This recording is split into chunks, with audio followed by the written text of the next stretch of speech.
MSIL ಮರಳನ್ನ ಖರೀದಿಸಿ ಅಂದದ ಮನೆ ಕಟ್ಟಿ ಅಂತ ಸರ್ಕಾರ ಬಿಲ್ಡಪ್ ಕೊಟ್ಟಿತ್ತು. ಆದರೆ ಎಂಎಸ್ಐಎಲ್ ಎಂಡಿ ಮಾತ್ರ ಇದೇ ಮರಳು ವಿಚಾರದಲ್ಲಿ ಡೀಲ್ ಮಾಡ್ತಾ ಇದ್ದಾರಂತೆ. ಇದರಿಂದ ಸಂಸ್ಥೆ ನಷ್ಟದ ಹಾದಿ ಹಿಡಿದಿದೆ ಎಂಬ ದೊಡ್ಡ ಆರೋಪ ಕೇಳಿ ಬಂದಿದೆ.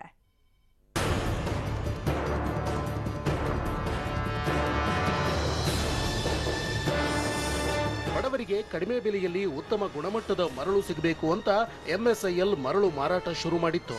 ಆದರೆ ಮೈಸೂರು ಸೇಲ್ಸ್ ಇಂಟರ್ನ್ಯಾಷನಲ್ ಲಿಮಿಟೆಡ್ನ ಮ್ಯಾನೇಜಿಂಗ್ ಡೈರೆಕ್ಟರ್ ಡಾಕ್ಟರ್ ಪ್ರಕಾಶ್ ಇದನ್ನೇ ಬಂಡವಾಳವನ್ನಾಗಿಸಿಕೊಂಡು ಗೋಲ್ಮಾಲ್ ಮಾಡ್ತಿದ್ದಾರಂತೆ.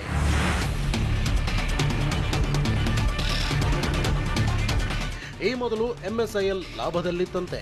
ಆದರೆ ಪ್ರಕಾಶ್ ಬಂದ ಮೇಲೆ ಕೋಟಿ ನಷ್ಟವಾಗ್ತಾ ಇದೆ. ಒಂದೇ ವರ್ಷದಲ್ಲಿ ಸುಮಾರು 22 ಕೋಟಿಯಷ್ಟು ನಷ್ಟವಾಗಿದೆಯಂತೆ. ಮರಳು ಮಾರಾಟದಲ್ಲಿ ಗುತ್ತಿಗೆದಾರರ ಜೊತೆಗೂಡಿ ಭ್ರಷ್ಟಾಚಾರ ನಡೆಸ್ತಾ ಇರೋದೇ ಇದಕ್ಕೆಲ್ಲ ಕಾರಣವಂತೆ. ಹೀಗಾಗಿ ಸೂಕ್ತ ತನಿಖೆ ಆಗಬೇಕು ಅಂತ ಸಾಮಾಜಿಕ ಹೋರಾಟಗಾರರೊಬ್ಬರು ಎಸಿಬಿಯಿಂದ ಹಿಡಿದು ಪ್ರಧಾನಮಂತ್ರಿವರೆಗೂ ದೂರು ನೀಡಿದ್ದಾರೆ.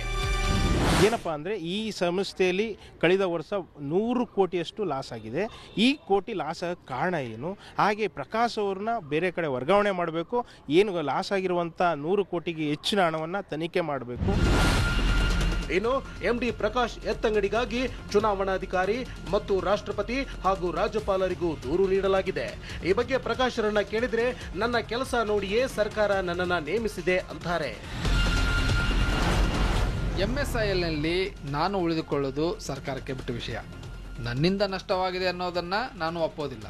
ನಷ್ಟವಾಗಿದ್ದರೆ ತನಿಖೆ ಆಗಲಿ ಬಿಡಿ. ಐಎಎಸ್ ಅಧಿಕಾರಿಗಳು 2-3 ವರ್ಷಕ್ಕೆ ಟ್ರಾನ್ಸ್ಫರ್ ಆಗೋದು ಕಾಮನ್. ಆದರೆ ಪ್ರಕಾಶ್ ಮಾತ್ರ 4 ವರ್ಷಗಳಿಂದ ಎಂಎಸ್ಐಎಲ್ನಲ್ಲಿ ಠಿಕಾಣಿ ಹೂಡಿರೋದು ಹಲವು ಅನುಮಾನಗಳಿಗೂ ಕಾರಣವಾಗಿದೆ. ಸದ್ಯ ಕೇಳಿ ಬಂದಿರೋ ಆರೋಪದ ಸಂಪೂರ್ಣ ತನಿಖೆಯಾದರೆ ಮಾತ್ರ ಸತ್ಯಾಂಶ ಹೊರಬೀಳಲಿದೆ.